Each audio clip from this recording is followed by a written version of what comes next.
ready. We're prepared. Do not give in to fear. We are fearless. This is not the time to be afraid. This is a time to stand up and fight back and to resist any temptation for them to divide us. We're in this together. The rule of law is on our side.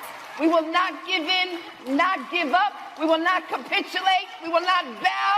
We will not bend. We will survive.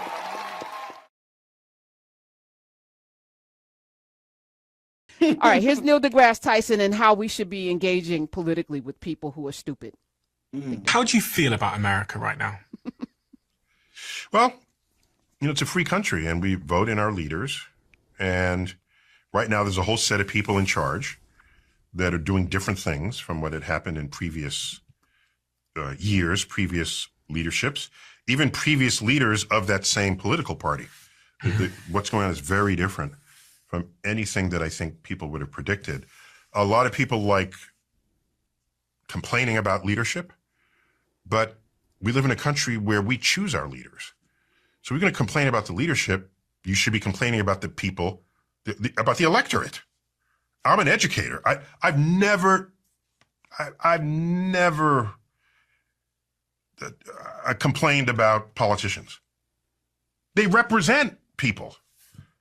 I was once in the Rayburn office building, Washington, D.C., in the science committee's room, beautifully decorated with science art and sculptures and things. One of the members of the science committee back then was a young Earth creationist. Young Earth creationist. Universe created in 6 days, Earth created in 6,000 years, at most 10,000 years.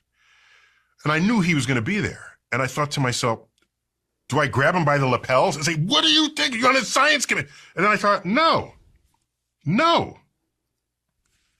If he thinks that, presumably, so does his electorate.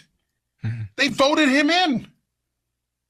And this electorate are fellow citizens, as am I in this country. So I can't indict him. Let me go have a conversation with the folks who voted for him. I said, why do you think this? And he would consider this. And that's my duty as an educator, not to hit anybody on the head who's in Washington. So do we blame the educators and the media people people like me that... These people don't know any better. They don't know any differently. We have to talk to them and, teach them. That's very different from saying, holding up your fist, saying, I'm going to fight them because they're my enemy. It's, I want to teach them because they're my fellow citizens. And that's how I feel. So my worry is that there are decisions made that are not in the best interest of the people who voted for those decisions. The longer term implications are, could be devastating. If you cut basic science feeds engineering, engineering feeds economies. And so if you don't think basic science matters because you don't either understand the title of the research or the scientist didn't communicate it interestingly enough, whatever, and you say, this is a waste of money, take it all out, let's just do the engineering, you'll be ossified in place. And so thus here we are. Because I know you do deep thought, study, you read, and that's important. This is all I think that's required of a human being, is to just be better every day and to do something. And, I played a clip for you in a break that I was going to play on the air of a young lady breaking it down. And she broke it down from the sense of intellectuals versus anti-intellectuals in a room together, and how, the friction is in the insecurity that we discussed. Right. And I was saying to you, we went from having respect for people who study, like Martin and Malcolm, who literally studied the whole entire dictionary. We praised those people. We pushed our children into wanting to do that, to a generation or two of anti-intellectualism, to the point that I was mentioning, rattling off some leaders who don't read. I know they don't read because I know them.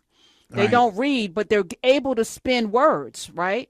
Right. And even some of our rappers who feel like they can talk about politics, and some of our sports people who feel they can talk about politics, they don't read. I know that for a fact.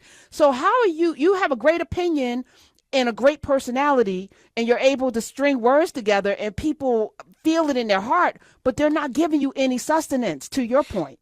Yeah, Your yeah, it's point. interesting because I wouldn't consider myself an intellectual as far as like PhDs and all that stuff or whatever. Like I'm a thoughtful person, but like there is a skill set to sitting in a room with people and making people feel either comfortable or at least feel some level of equality.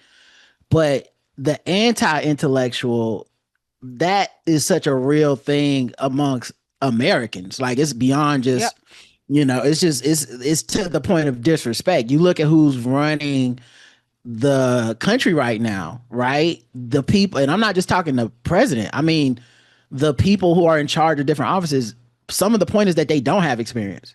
They've turned experience into a bad thing, right? Like, oh, this science, you're gonna listen to experts, that's what's holding us back. It's like that kind of thing where you're like, wow, we've really let this like animosity build about people who have studied, who are thought, who are learned, all that stuff. So yeah, I absolutely can feel them on that. And that, I guess, it's just, where is the goodness that's supposed to come of this? Is, I think sometimes we are told there's goodness that comes of things, but we don't necessarily have the proof to show like, yes, this is how this thing got better. I think it would be dope if a year from now I look on there and go, oh man, Mark encouraged a couple of those guys to pick up some books, but because of that animosity, I feel like they take it as It's a never threat gonna to. happen. Yeah, it's almost like, picking up a book will make me like you. I won't do that. It's like, how do I stop you from hurting yourself? You played that clip from Neil deGrasse Tyson before we went to the break. And the thing about that is I agree with him like 99% of the way, except part of it is, what do you do to somebody that is not a mistake?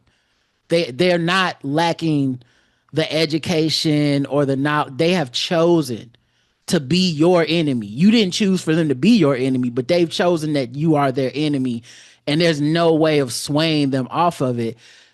I do look like going to vote as a fight.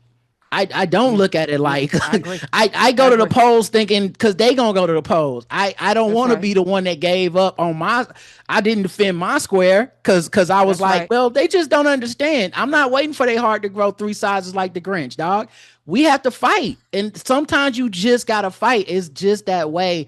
And I think when you accept that, maybe that gets to the heart of trepidation I have about those situations. Is part of me is a fighter. So like, if I'm not gonna let you just keep going at me forever just because we both getting paid to be here. No, That's right. it That's might right. it might have to be some smoke. Like it might just Correct. have to be, because there's a level of ignorance that just meets that. It is so not black and white. Yeah. And again, where I landed after listening to that was, this is how we got Trump, because there's a Yes. celebration of, at least I'm not that dumb. At least I don't smell that bad. At least I don't have a noochie, which is a neck coochie. At least Oh! at least, yeah. Shout out to the person on Instagram that gave me that term, because I will never not use it. Oh Noochie no. is a hilarious thing. We're ready. We're prepared. Do not give in to fear. We are fearless. This is not the time to be afraid. This is a time to stand up and fight back, and to resist any temptation for them to divide us. We're in this together. The rule of law is on our side. We will not give in, not give up. We will not capitulate. We will not bow. We will not bend. We